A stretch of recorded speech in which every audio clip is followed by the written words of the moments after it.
Welcome back to my YouTube channel Seth study point. मैं गिरीश चंद्र सेठ आपको इस वीडियो के माध्यम से, वीडियो में दिए गए डायग्राम के माध्यम से, वीडियो में रिटर्न में लिखी गई माध्यम से आपको सुनाकर, देखकर, बोलकर सेल एवं टिश्यू के संबंध में जानकारी देने का प्रयास कर रहा हूँ। बायोलॉजी अंतर्गत सेल एंड टिश्यू कोशिका जीवन की आधारभूत संरचना एवं क्रियात्मक इकाई है। इसमें जीवन की सभी जैविक क्रियाएं होती हैं।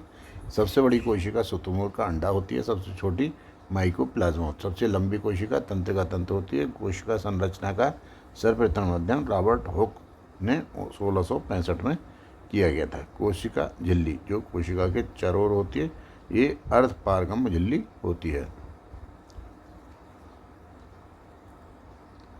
इसका मुख्य कार्य कोशिका के अंदर व बाहर आने वाले पदार्थों का नियंत्रण करना होता है। कोशिका झिल्ली लिपिड की बनी हुई होती है। इसका डायग्राम नीचे दिया है, इसको आसानी से आप समझ सकते हैं। नेक्स्ट है कोशिका भित्ति। पौधों की कोशिका में एक कोशिका झिल्ली के बाहर एक मोटी और मजबूत परत होती है। यह सेलुलोज की बनी होती है। ये कोशिका की रक्षा कवच होती है। ये केवल पौधों में पाई जाती है, जिसको आप आसानी से इसमें देख सकते हैं डायग्राम में। नेक्स्ट है केंद्रक। ये कोशिका का सबसे महत्वपूर्ण अंग है। डायग्राम के हिसाब से आप आसानी से समझ जाएंगे। जंतु कोशिका के मध्य में तथा पादप कोशिका की परिधि में यह होता है। इसका कार्य कोशिका विभाजन व वृद्धि होती है। ये कोशिका की रचना एवं कार्य पर नियंत्रण रखता है। इसकी खोज रॉबर्ट ब्राउन ने की थी। केंद्रक में डीएनए और प्रोटीन के क्रोमोसोम्स होते हैं। क्रोमोसोम्स में आनुवंशिक गुणों की सूचना होती है। आनुवंशिक पदार्थ डीएनए के रूप में माता पिता से अगली संतति में जाता है। नेक्स्ट है कोशिका द्रव। ये केंद्रक तथा कोशिका झिल्ली के मध्य उपस्थित जीव द्रव होता है। इसमें कई प्रकार के कोशिका में पाए जाते हैं, जैसे माइटोकॉन्ड्रिया, हरित लवक और गोल्जी बॉडी। डायग्राम के माध्यम से इसे आप आसानी से देख सकते हैं, याद कर सकते हैं। नेक्स्ट है माइटोकॉन्ड्रिया। ये दोहरी झिल्ली से घिरी कैप्सूल के आकार की संरचना होती है। ये स्टेशन क्रिया में भाग लेकर ऊर्जा उत्पन्न करती है और संचित रखती है। इसे कोशिका का पावर हाउस भी कहते हैं। यह जीवन की विभिन्न रासायनिक क्रियाओं के लिए एटीपी के रूप में ऊर्जा प्रदान करती है। डायग्राम इसमें आपको माइटोकॉन्ड्रिया का दिया गया है। इसे आप आसानी से देखकर याद रख सकते हैं। नेक्स्ट है हरित लवक।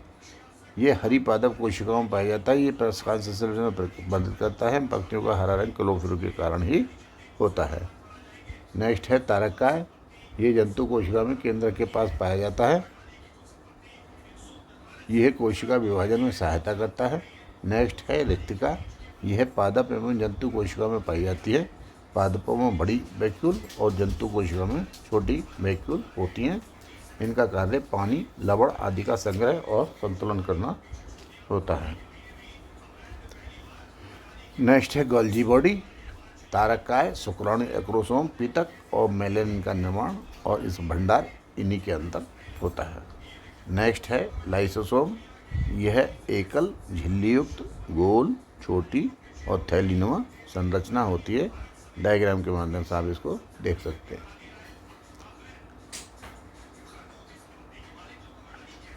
इसे आत्महत्या की थैली भी कहते हैं।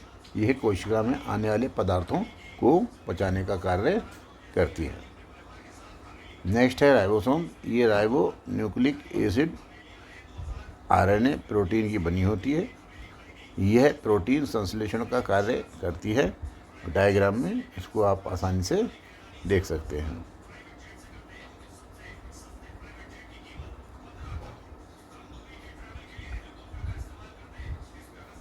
राइबोसोम्स की संरचना एवं कार्य के लिए वेंकट राधाकृष्णन को रसायन में नोबेल पुरस्कार मिला था। इसे प्रोटीन का कारखाना भी कहते हैं। नेक्स्ट एंड लास्ट है अंतःप्रद्रव्यी जालिका, एंडोप्लाज्मिक रेटिकुलम। यह केंद्रक से जुड़ी या मुक्त रूप में पाई जाती है।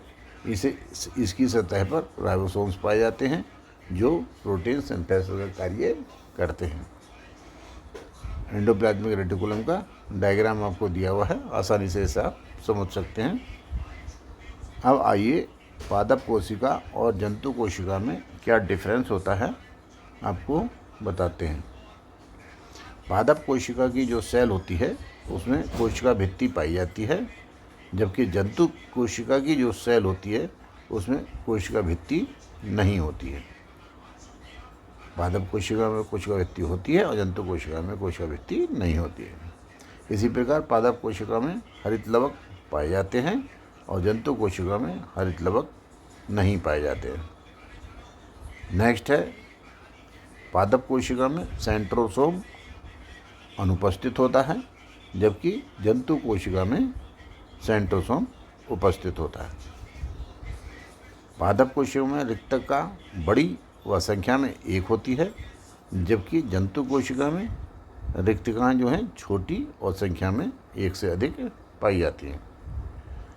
पादप कोशिका में जो न्यूक्लियस होता है वो परिधि में होता है और जंतु कोशिका में केंद्रक जो है वो सेंटर में होता है। इस प्रकार सेल के संबंध में आपके परीक्षाओं में क्वेश्चन आते रहते हैं। इसको आसानी से देखकर, सुनकर, बोलकर याद कर लीजिए ताकि आपको समय पर याद रहे, और शेयर करके सेव कर लीजिए ताकि आपको रिवीजन के लिए परीक्षा से पहले ये आपके पास उपलब्ध रहे।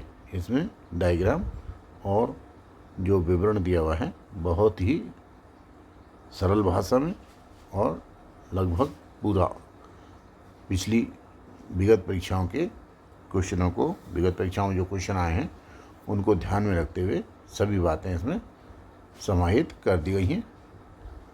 आपसे अनुरोध है, यदि वीडियो अच्छी लगी हो, संकलन अच्छा लगा हो, पढ़ने के बाद संकलन अच्छा लगे तो आप इसको लाइक कीजिए, कमेंट कीजिए और शेयर कीजिए। अधिक से अधिक शेयर करके सेव कर लीजिए, और नए हैं तो सब्सक्राइब कीजिए ताकि आपको भविष्य में नोटिफिकेशन के माध्यम से इसी प्रकार की महत्वपूर्ण सूचनाएं, महत्वपूर्ण वीडियो आपको आसानी से स्वतः उपलब्ध होती रहें। आइए पुनः आपसे अनुरोध, आप इसको लाइक कीजिए और शेयर कीजिए। नए हैं तो सब्सक्राइब कीजिए। Thank you. जय हिंद, जय भारत।